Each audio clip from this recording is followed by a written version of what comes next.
NAB chairman کو ہٹانے کا مسئلہ ایک ترجمانی کر رہا ہے جو اور عکاسی کر رہا ہے جو ایک بڑا مسئلہ ہے کہ سپریم کورٹ کا جو این آر او کے حوالے سے ججمنٹ آیا تھا جس کو آج 57 ڈیز 57 دن ہو چکے ہیں وہ اس پہ عمل درآمد نہیں ہو رہا.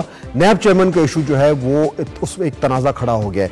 کیوں ایسا ہو رہا ہے سمجھنے کی کوشش کریں گے. ہمیں جوائن کریں گے اسلام آباد سے سابق وزیر قانون ہے سید افتخار حسین گیلانی اور کراچی سے ہمارے ساتھ موجود ہے سابق جج ہیں سندھ ہائی کورٹ کے جسٹس شائق عثمانی. اب دونوں کا بہت شکریہ. جسٹس عثمانی آپ سے بات شروع کرتا ہوں. یہ بالکل واضح ہے کہ سپریم کورٹ آج چیف جسٹس صاحب نے بھی اپنے ریمارکس میں یہ کہا کہ ہمارے فیصلے پر عمل درآمد نہیں ہو رہا چیئرمین نیب کے حوالے سے, لیکن پرائم منسٹر کلیئرلی کہہ چکے ہیں کہ ہم ان کو نہیں ہٹا سکتے. Why is there so much confusion?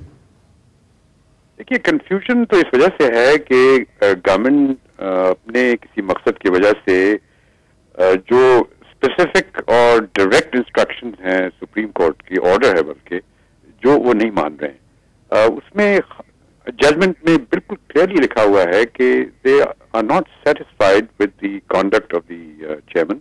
And میں تو اس وقت موجود تھا وہاں پر کورٹ میں جب یہ ہو رہا تھا اور مجھے یاد ہے کہ جو ان کا کانڈکٹ تھا was left must be decide. تو وہ اس صورت میں چیف جسٹس نے اس وجہ سے یہ ڈائریکشن اسپیسیفک ڈائریکشن دی تھی کہ ان کو ہٹا دیا جائے چونکہ ان کے ہوتے ہوئے نیب کا کانڈکٹ اس ججمنٹ کے آنے کے بعد بڑا ڈاؤٹ فل ہو جائے گا. تو اس صورت میں یہ لازم تھا ان پہ گورنمنٹ پہ کہ وہ اس کو آرڈر کو فالو کریں اور ان کو ریموو کریں.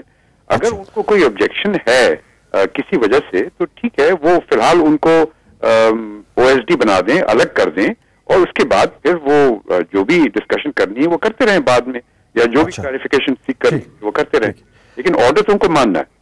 ٹھیک ہے. گیلانی صاحب مجھے یہ بتائیے کہ نیب کا جو آرڈیننس ہے اس میں آرٹیکل سیکشن 6 ہے وہ بالکل واضح طور پر کہتا ہے کہ چیئرمین نیب کو ہٹانے کے لیے وہی گراؤنڈز استعمال ہوں گے جو کسی سپریم کورٹ کے جج کو ہٹانے کے لیے استعمال ہوتے ہیں, which basically means کہ پرائم منسٹر ان کو ایک دم ایسے نہیں ہٹا سکتے. تو پرائم منسٹر ریفرنس کر دے نا, اگر وہ جج کو ہٹانے کا ہے تو سپریم جوڈیشل کاؤنسل کو دوسرے دن ریفرنس کر دینا چاہیے تھا. یہ عثمانی صاحب کی بات بالکل صحیح ہے. اس وقت حکومت کر نہیں رہی, منہ زبانی ایک بات کر رہی ہے, امپلیمنٹیشن قطعا نہیں کر رہی. اب ججز کی اپوائنٹمنٹ کا دیکھو فہد, اب وہ ایک مینڈیٹری پروویژن ہے اور اب پہلے بھی آپ کے پروگرام میں میں عرض کر چکا ہوں کہ اب وہ ججز کیس بھی پیچھے رہ گیا ہے. اب تو جو امینڈمنٹ کانسٹیٹیوشن میں آ گئی ہے یہ بائنڈنگ ہے کنسلٹیشن چیف جسٹس کی, وہ بھی نہیں کر رہے اور 30 روز سے زیادہ گزر گئے ہیں because you have to read them together. ججز کیس کے بعد یہ انہوں نے امینڈمنٹ لائی آئین میں اور ججز کیس میں یہ کہا گیا ہے کہ 30 دن میکسیمم آؤٹ لمٹ ہوتی ہے کہ پرماننٹ ویکنسی جب بھی خالی ہو تو 30 دن کے اندر اندر آپ ان کی اپوائنٹمنٹ کیجیے گا, اور بالکل صحیح بات تھی. تو اس لیے فہد کہتا ہوں کہ نیت ٹھیک نہیں ہے, ایک کانفرنٹیشن کی طرف چل نکلے, زبانی بات کچھ کرتے ہیں اور عمل بالکل نہیں کر رہے. گیلانی صاحب ایک عجیب اس میں ایک کامیڈی آف ایررز بھی ہو رہی ہے. صبح میں بتایا گیا کہ وزارت قانون سے وہ سمری جو ہے ججز کی اپوائنٹمنٹ کی وہ موو ہو گئی ہے, اور آج شام کو پرائم منسٹر سیکریٹریٹ کہتا ہے کہ جی ہمیں وہ سمری نہیں ملی. یعنی وہ ان دو دفاتر کے درمیان جو ہے وہ سمری کہیں غائب ہو گئی ہے. دس از آلموسٹ کامن. ایسی چکر بازیاں کر رہے ہیں. اسی عہدے پہ میں نے بھی خدمت کی اس قوم کی. ہم تو 24 گھنٹے سے زیادہ نہیں رکھتے تھے ایسی سمری کو. بڑی امپورٹنٹ سمریز ہوتی ہیں.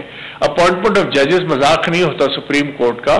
ہم تو 3 مہینے جب ویکنسی آتی تھی, لٹرلی میں آپ کہہ رہا ہوں, میں 3 مہینے پہلے سے کنسلٹیشن پرائم منسٹر سے شروع کر دیتا تھا اور ایگزیکٹلی جس دن ریکمنڈیشن آتی تھی 24 گھنٹے ناصر اسلم زاہد صاحب وہ سیکرٹری لا, وہ ہی از اے وٹنس ٹو دس کہ ہم 24 گھنٹے سے زیادہ نہیں رکھتے تھے ایسی سمری لا منسٹری میں. یہ ایسی چکر بازیاں ہو رہی ہیں, وہ نئی ایسی باتیں کر رہے ہیں جیسے کوئی انہونی نئی لا منسٹری بنی ہے, کوئی نیا چکر. بھائی these are old ministries, rules of business پرانے ہیں, وہی طریقہ کار ہوتا ہے. Law ministry just plays a role of sort of receive کرتا ہے چیف جسٹس سے, yes like a post office, chief justice receive کر کے